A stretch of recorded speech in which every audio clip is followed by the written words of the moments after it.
નમસ્કાર, સ્વાગત છે આપનું આરબી ન્યૂઝના કાર્યક્રમ કવિતાના સફરના. હું અશ્વિન રાઠોડ, સ્વયંભૂ.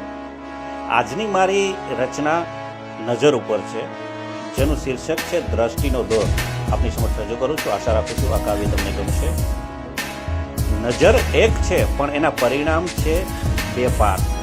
નજર એક છે પણ એના પરિણામ છે બે પાર. એક સર્જે છે સૃષ્ટિ સુંદર, બીજી લાવે અંધકાર. એક સર્જે છે સૃષ્ટિ સુંદર ને બીજી લાવે અંધકાર. જ્યારે હોય દ્રષ્ટિમાં ખામી ને નજર હોય ખરાબ, જ્યારે હોય દ્રષ્ટિમાં ખામી ને નજર હોય ખરાબ, ત્યારે ખીલેલા બાગમાં પણ દેખાય કાંટા બે હિસાબ. ત્યારે પણ ખીલેલા બાગમાં દેખાય કાંટા બે હિસાબ. ઈર્ષા અને નિરાશાની આગમાં ખુશીઓ રાખ થઈ જાય. ઈર્ષા અને નિરાશાની આગમાં ખુશીઓ રાખ થઈ જાય અને બીજાની સફળતા જોઈને મન વિના કારણ મળી જાય. બીજાની સફળતા જોઈને મન વિના કારણ મળી જાય. પણ જો નજરમાં હોય પવિત્રતા અને દ્રષ્ટિ હોય સારી. પછી આગળ કવિ લખે છે કે પણ જો નજરમાં હોય પવિત્રતા અને દ્રષ્ટિ હોય સારી, તો કાકરામાં પણ ઈશ્વર દેખાય એવી છે આ બલિહારી. તો કાકરામાં પણ ઈશ્વર દેખાય એવી છે આ નજરની બલિહારી.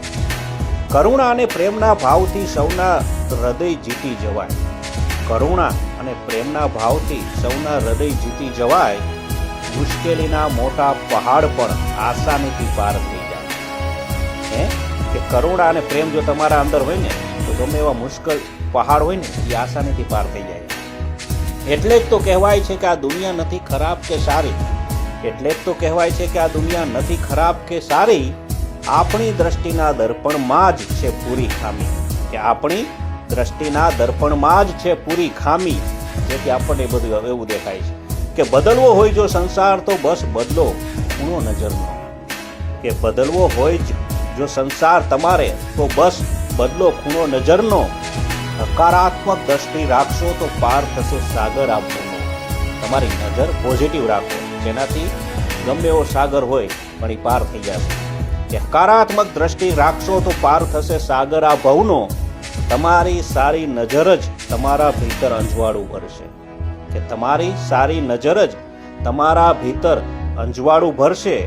અને એ જ સકારાત્મકતા એક સુંદર ભવિષ્યનું સ્વયંભૂ નિર્માણ કરશે. અને એ જ સકારાત્મકતા એક સુંદર ભવિષ્યનું સ્વયંભૂ નિર્માણ કરશે. નજર એક છે પણ એના પરિણામ છે બે પાર. એક સર્જે છે સૃષ્ટિ સુંદર ને બીજી લાવે અંધકાર. તો આ હતી મારી નજર એટલે કે દ્રષ્ટિ ઉપર લખેલી રચના. આશા રાખું છું આપને આ ગમશે. તો આરબી ન્યૂઝના કાર્યક્રમ કવિતાના સફરનામાથી અશ્વિન રાઠોડ. નમસ્કાર, અસ્તુ.